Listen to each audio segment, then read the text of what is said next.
Welcome back to the workshop, Handyman. We had somebody stop by here and brought by a little weed eater. Let's see what we have here. Let's see, it looks to be Echo. I don't really know what model. Does it say SRM 210? They say that it doesn't start and run very well, so we're going to go ahead and see if we can fire it up. Let's see what we can do with that and see if it runs and what it does run like. So we'll go ahead and make sure we're on. We'll prime our bulb, make sure it's got plenty of gas in it.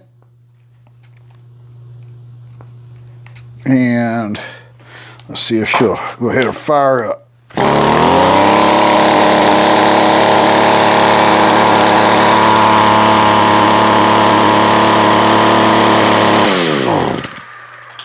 Well, that definitely is not firing up all the way. That thing's cutting out something fierce.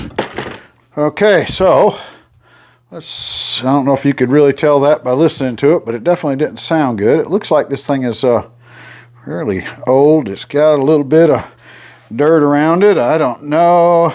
It almost sounds like it's not getting good flow through the carburetor, but I think I always like to check the other less obvious one, and that's going to be the muffler. And I've just kind of looked down in there and I see, I don't know if you really can tell it or not. It looks like there is a fair amount of carbon and stuff built up on there. I think what I want to do to start out with, if I can, let's see if I can kind of focus in here, and yeah, there's all kinds of oil and carbon and stuff. That always kind of scares me a little bit first, and that's usually an easy one to make sure it is clean. So let's see, we got one screw here. This cover is pretty beat up, so we want to be a little careful with that. Looks like probably a screw here. And looks like maybe a couple down here. So let me pull all those apart and see if we can get that cover off and get down into the muffler. Let's see what we have. Okay, looks like that took a 1/8 inch Allen wrench. This must be an older machine because I haven't seen Allen wrenches used in a while. They're all Torx pretty much. Next, we're going to go ahead and pull off the cover for this spark plug. Let's see if this is that's solid. Let's use a flat screwdriver. Maybe you'll get under that better.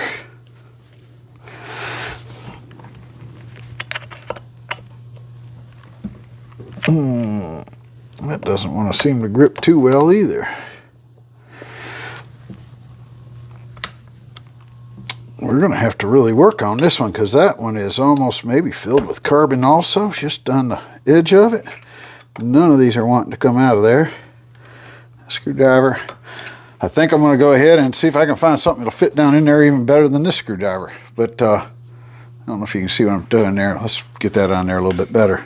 These screws they're a Phillips head, but they're also a flathead. But my flathead screwdriver is just popping right up back out of it. So I'm going to have to find one that fits down in there a little better. Let me see what I can find. Okay, I got a screwdriver to get those off. Back those three off. Let's see what else we got in here. We're going to set that off to the side, and there's the screen. There's a little gasket on top of it, and well, that's not as bad as I was thinking it was, but there is, I don't know if you can see that, there is some carbon and stuff built up here. We may have to take this plug off, or the rest of this off, I think, and see if we can, we'll clean that one up a little bit better before we put it all back together. I think I almost want to take that this off just to make sure there's no carbon buildup in there also. See if I can see the inside of that cylinder wall. Just acts like something's not quite right down in there. This is a pretty good, easy way to access it anyway. So I'm going to get an Allen wrench, see if we can bust those loose. Okay, well, as you can see, I did not remove these two. I tried a little bit. It's an Allen wrench, but it's about stripped out from the rust from being so old, and I don't want to take a chance yet of actually twisting these off. So I'm going to go in a different area. We may have to get to that, but there's other checks we can do, I think, that'll do just about as good. So I think the next step I'm going to try to do is probably go ahead and take a look at the air filter and all and see if we can see anything that side, and may have to pull the plug and see if we can look down in there and just make sure there's nothing wrong with the cylinder or anything like that. Air filter looks like it's kind of dirty here. It looks like it's filled with oil, so it may not just be breathing through that air filter even. That is pretty darn saturated, and water doesn't, or gas does not allow that. I wonder if we should just try starting it back up without it on there and see if that fixes the majority of the problem right there. Might be it just acts like it's not getting airflow, and that's where I was kind of questioning it before. My choke lever, of course, here is busted off, but that would be choked, that would be unchoked. Let's see if this thing will actually fire up and run better if it's got no air filter on it. Won't hurt anything for sanding in the shop.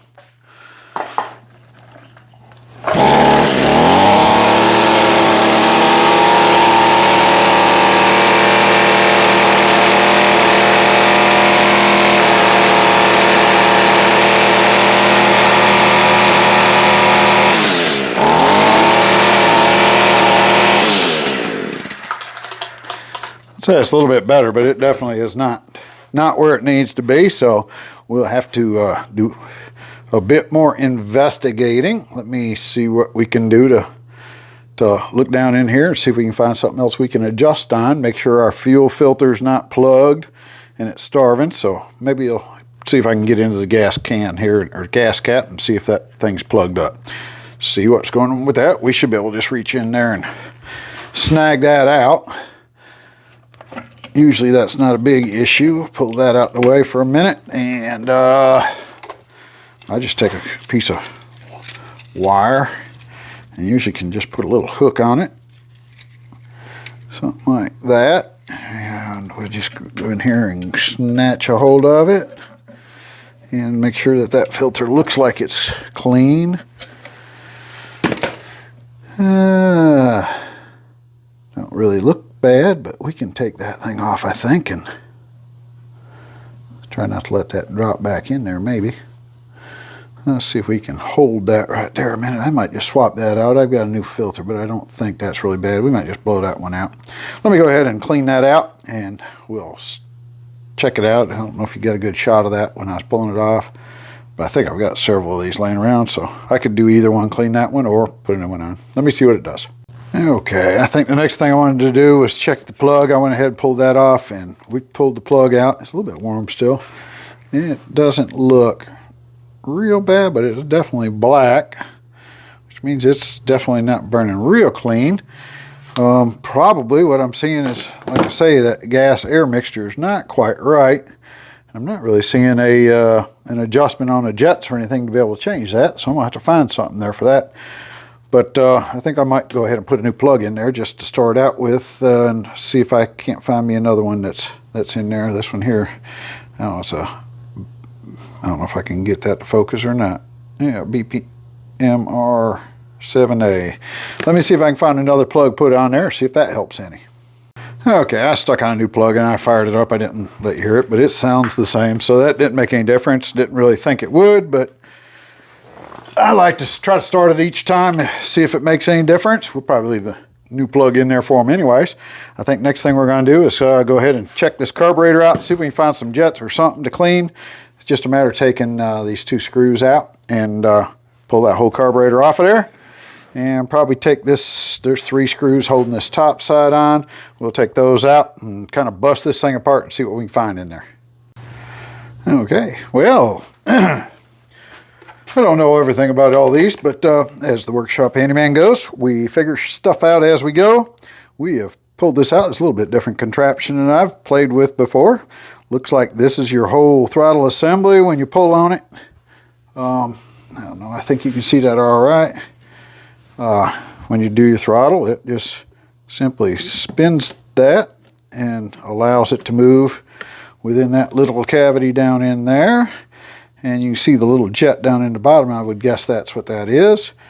So what I've done is I've cleaned that all out, blew it out with the air compressor, hoping that'll clean any bits and pieces of whatever's in there, but there's really no little jets in this thing that I can see. Also, when I pulled this apart, I did notice that there's 3 screws on the top here, but there's also a screw back here on the back side you'll need to find.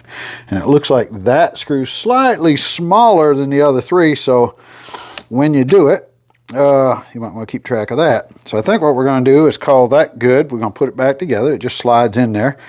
I'm going to put the screws all back in there, tighten it back down again, make sure I didn't have some trash there that's making a difference, and then we'll tear apart the next piece, see if we can figure something else out. Okay, we went ahead and put that back together again. Throttle works, make sure that does it. Started it back up, still running the same way, but the only other thing I can check now is going to be the seals and gaskets underneath this. So I think we'll take those 4 screws out, pull that bulb off of there, and see if there's any kind of trash or anything that's keeping it from running that way. Okay, let me see if I can go through this real quick with you. I took the 4 screws out of this, which is actually how you get to your bulb. So we're going to go ahead and, while I have this off, I think I've got some new bulbs. This one discolored. I'll probably go ahead and replace that just for the heck of it. And then sitting on top of this diaphragm comes off with 1 screw there. So we've got it apart. And we're going to go ahead and blow and clean all of this out, flush it with a little bit of carburetor cleaner. There's a little bit of trash there. We just want to make sure everything's cleaned out. So we're going to clean all that out, clean the little filter screens out, and see if there's maybe some trash got stuck up in here someplace. So we'll flush all that out.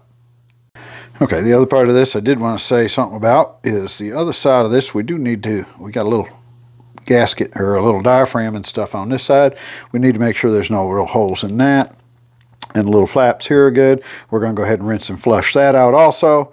And in this experiment I have found out that there is an adjustment screw right here. So I think maybe that would be some of my adjustment I can get out of it after we get this all cleaned up. Maybe that would also help. So we're going to clean that off and see if we can put all this back together again. Okay, we fooled around with that thing for a while and cleaned the carburetor and did all that, and it runs better than it did, but I think there's still, the gasket in here was bad when I put it back together. It had some cracks in it, so I think we might have some issues with that. I don't know if I got it really good and clean, because parts of this you can't get the jets and stuff out of it very well. So anyways, I've gone out, found me a new carburetor, bought it online. It's direct replacement. So we'll go ahead and swap it out and see if that doesn't make it a little better. And that's going to be a pretty simple task. Remove a couple of screws, just like we had done with the other. And we'll go ahead and swap it on out. When you get it loose, your throttle cable should come right loose easily. I think that's one of the easiest ones I've ever seen to do. It swaps right around and comes out. I don't know if you're going to be able to catch that or not. But as you swing that around, that just comes right out. And then that whole cable just pulls right back out of there. And that's got you your thing. And we'll find the new gaskets, slide the new one on, hook that back up, and we'll be good to go.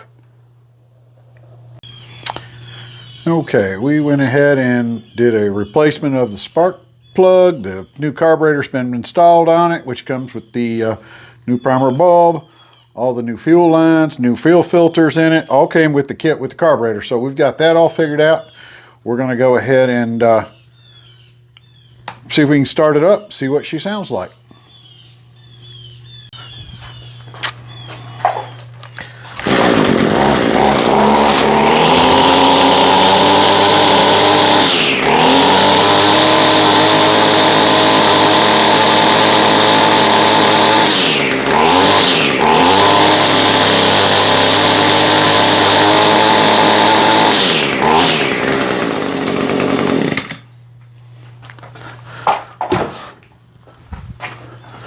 Okay, she sounds a little bit better, but she's still a little rougher than I would have preferred, but I think that's about as best we can do, because that's everything that's messed up on it, or could be messed up on it. It's been repaired, replaced, or checked. So probably the compression's what's causing us trouble. So we'll just call it as good as it's going to get. I think it'll work fine for him. He knew the risk, and we're trying to make it better. I think it is. It starts. He couldn't even get it to start hardly. So we'll call that good, and we'll go on to the next project and see if we can have a little better result on our next one. Thanks for checking it out. I hope it was helpful, and we'll check with you on the next project.